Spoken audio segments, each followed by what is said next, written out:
அப்போ நாங்கள் கவனிக்கிறோம் இந்த முதலாவது வசனத்துல, நீங்கள் போதகராகாதிருப்பீர்களாக என்று சொல்லி பவுல் யாக்கோபு இந்த காரியத்தை எழுதுகிறார். அப்போ நாங்கள் என்ன விஷயத்தை நாங்கள் சிந்திக்கணும்னு சொன்னால், அதாவது போதகராக வேண்டாம் என்பதல்ல இவ்விடத்தில் இருக்கிற நோக்கம். இவ்விடத்தில் இருக்கிற முக்கியமான காரியம் என்னவென்று சொன்னால், இன்றைக்கு அநேகர் என்ன செய்கிறார்கள், தங்களுடைய பணிகளிலே எப்படியாவது பேருக்கு முன்பதாக ஒரு ரெவரண்ட், டாக்டர், அது இதென்று சொல்லி போட்டுக்கொள்ள விரும்புகிறது. அடுத்தது தங்களுடைய காரியங்களை செய்கிறது. ஆகவே நான் இந்த வீடியோவில் உங்களுக்கு காண்பிக்க விரும்புகிறேன். இப்போ நீங்கள் பார்க்கலாம், என்னோட யூனிஃபார்மில் நான் இப்படி ஒரு பிளாஸ்டிக் கொலரோடு போட்டிருக்கேன். இந்த கொலருக்கு பின்பதாக ஒரு கதை இருக்கிறது, அதை நாம் புரிந்து கொள்ள வேண்டும். அதாவது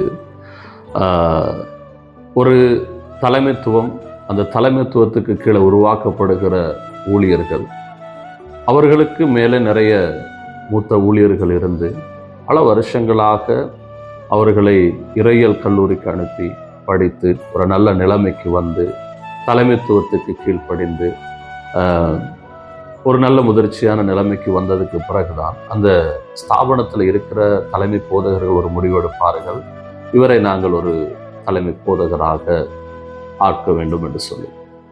அப்பொழுதுதான் அவர்கள் என்ன செய்கிறார்கள், இந்த ஒரு அதுக்கென்று ஒரு யூனிஃபார்ம், நீங்கள் பார்த்தீங்கன்னா நான் கருப்பு ஒரு ஷர்ட் போட்டிருக்கேன், அந்த ஆர்கனைசேஷனில் ஒரு யூனிஃபார்ம் இருக்குது. அந்த யூனிஃபார்முக்கு இந்த ஒரு சின்ன பிளாஸ்டிக் கொடுப்பாரு.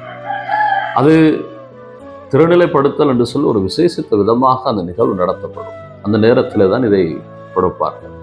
மற்றபடி இதில் ஒரு வல்லமையும் கிடையாது, இதில் ஒரு பெயர் போதும் கிடையாது, இதை விசாசு பிடிச்சாலும் மேலே வச்சு பேய் ஓட போகிறதும் கிடையாது. சும்மா ஒரு ஜஸ்ட் ஒரு பிளாஸ்டிக் கொண்டு அவ்வளவுதான். ஆனால் முக்கியமான விஷயம் என்னவென்று சொன்னால், இந்த கொலரை போடுவதற்கு முன்பதாக, அந்த கொலருக்கு பின்பதாக இருக்கிற அந்த ஊழியருடைய உருவாக்கம் மிக முக்கியம். அவருடைய வாழ்வு, அவருடைய அனுபவம், பரிசுத்த வேதாகாமத்தை குறித்து அவருடைய இருக்கிற அந்த அறிவு, அவர் அதற்கு கற்றுக்கொள்வதற்காக எடுத்த காலம், இதெல்லாம் ரொம்ப முக்கியம். இவைகளெல்லாம் ரொம்ப முக்கியம். காரணம் என்னவென்றால், இன்னைக்கு நிறைய பேர் என்ன நினைக்கிறார்கள் என்றால், இதை போட்டு விட்டு நாங்கள் வெளியே இறங்கின கையோடு மற்றவர்கள் எங்களை அழைப்பார்கள், ரெவரண்ட் என்று சொல்லுவார்கள், அது தங்களுக்கு பெயருக்கு ஒரு கௌரவமா இருக்கும் என்று நினைக்கிறதல்ல இன்றைய தேவை. யாக்கோபு எழுதுகிற பொழுது அவர் முக்கியமா எழுதுகிற காரியம் என்னவென்று சொன்னால், இது ஒரு போதக பணி. இந்த போதக பணிங்கிறது சொன்னால், நாங்கள் உலகத்தில் இருக்கிற நியூஸ் பேப்பர், உலகத்தில் இருக்கிற புத்தகங்களில் எடுத்து இந்த சபையில போதகம் நடத்த முடியாது. ஆண்டவர் நமக்கு கொடுத்திருக்கிற அந்த பரிசுத்த வேதாகாமத்திலிருந்து தான் அதை நாம் செய்ய வேண்டும். ஆகவே இந்த பரிசுத்த வேதாகாமத்தில் இருக்கிற நிறைய காரியங்களை கற்று அதன்படி நாம வாழ பழகி, அநேகருடைய சாட்சி, அநேக தலைமை போதகர்களுடைய வரவேற்பு, இவைகளெல்லாம் எடுத்துத்தான் நாம் இதை செய்வோம். ஆகவே என்னுடைய ஊழியத்தை பொறுத்த வரைக்கும், நான் சபை ஸ்தாபித்தலோ நற்செய்தி ஊழியங்களோ எதை செய்தாலும், கிட்டத்தட்ட எனக்கு இப்படி ஒரு பிளாஸ்டிக் துண்டை என்னுடைய தலைமை சபையில் எனக்கு கொடுக்கறதுக்கு ஒரு 15 வருஷம் ஆனது. ஒரு 15 வருஷம் ஆனது. ஆனால் நான் பிரசங்க ஊழியம் செய்தேன், சபை ஸ்தாபித்த ஊழியங்களை செய்தேன், ஆத்தும் ஆதாயம் செய்தேன், திருமுழுக்கு கொடுத்தேன் ஜனங்களுக்கு. எல்லாம் செய்தாலும் எந்த விதத்திலும் அவசரப்பட்டு எனக்கு என்னுடைய தலைமை புதகம் இதை செய்யவில்லை. தலைவர்கள் பல வருஷங்களை என்னை அவதானித்து தான் இவருக்கு இதை இப்பொழுது கொடுக்கலாம் என்று சொல்லி எனக்கு செய்தார்கள். கிட்டத்தட்ட 15 வருஷம் போனது. ஆனால் இந்த காலங்களில் நான் என்ன நினைக்கிறேன் என்று சொன்னால், சபைகள் ஜனங்கள் ஏமாற்றப்படுகிறார், அல்லது சபைகளை ஜனங்களை இப்படியான காரியங்களை செய்து அநேகரை ஏமாற்றுகிறார். ஏனெனில் இன்றைக்கு அநேகர் இந்த கொலரும் இந்த ஷர்ட்டும் போடுகிறதுக்கு பின்பதாக ஒரு முதிர்ச்சி இருக்கிறதில்லை, ஒரு வேதாகாமத்தை குறித்து ஒரு அறிவு இல்லை, போய் வேதாகாம கல்லூரியில படிக்க காலம் எடுக்கிறதில்லை, எங்குமே இந்த மாதிரி ஒரு விஷயத்தை செய்யாமலே தங்களை தாங்களே போதகர்களாக்கி கொண்டு, தங்களுக்கு தாங்களே ஒரு பெயருக்கு முன்பதாக ஒரு பெயரை வைத்துக்கொண்டு இன்றைக்கு போதகர்களாகி இருக்கிறார்கள். இதனால் ஒரு பெரிய அவதானத்துக்குள் திருச்சபைகள் போய்கொண்டிருக்கிறது. இதை சில நாட்களாக நான் அவதானித்து வருகிறேன். என்னுடைய எல்லாரும் இதை செய்கிறது எனக்கு ஒன்றும் பொறாமை கிடையாது. ஆனால் இவைகளை செய்கிறதற்கு தங்களை எப்படி உருவாக்கி கொள்ளுகிறார்கள் என்பது மிக முக்கியம். அநேகரை பார்த்தால் தலைமைத்துவத்துக்கு கீழ்ப்படிந்து இருக்க விருப்பமில்லை, தலைவர்கள் சொல்லுகிறதை கேட்டு கற்றுக்கொள்வதற்கு விருப்பமில்லை.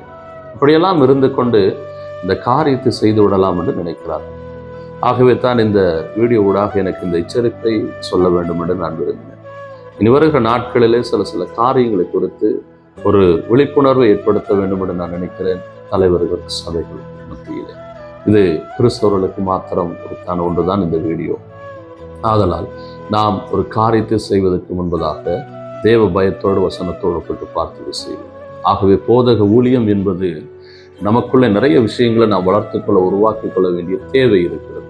அதை விட்டு சும்மா ஒன்றுமே தெரியாமல் எதெங்கேயும் போய் கற்றுக்கொள்ளாமல் ஒரு பயிற்சி எடுக்காமல் திடீர்னு யாரோ ஒருத்தர் வந்தாங்க, ஒரு அப்ளிகேஷனை தாராங்க, இல்லை நிரப்பித்தாங்க, உங்களை நாங்கள் ஆர்டினேஷன் பண்ணுறோம்னு சொல்கிறாங்க.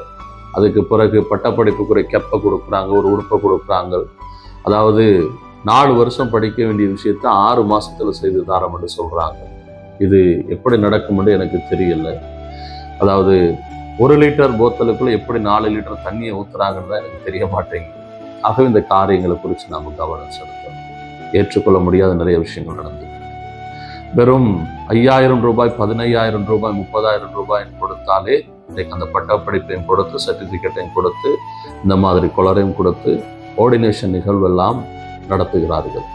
ஆகவே எந்த திருச்சபையும் எந்த ஊழியங்களும் நாம் பயன்படுத்தவோ எடுத்து பாவிப்பதற்கு முன்பதாக இன்றைக்கு வேதாகமத்தை குறித்து ஒரு நல்ல அறிவு இருக்கிறவர்களை நாம் தேடி ஆராய்ந்து பார்த்து செய்வது நல்லது.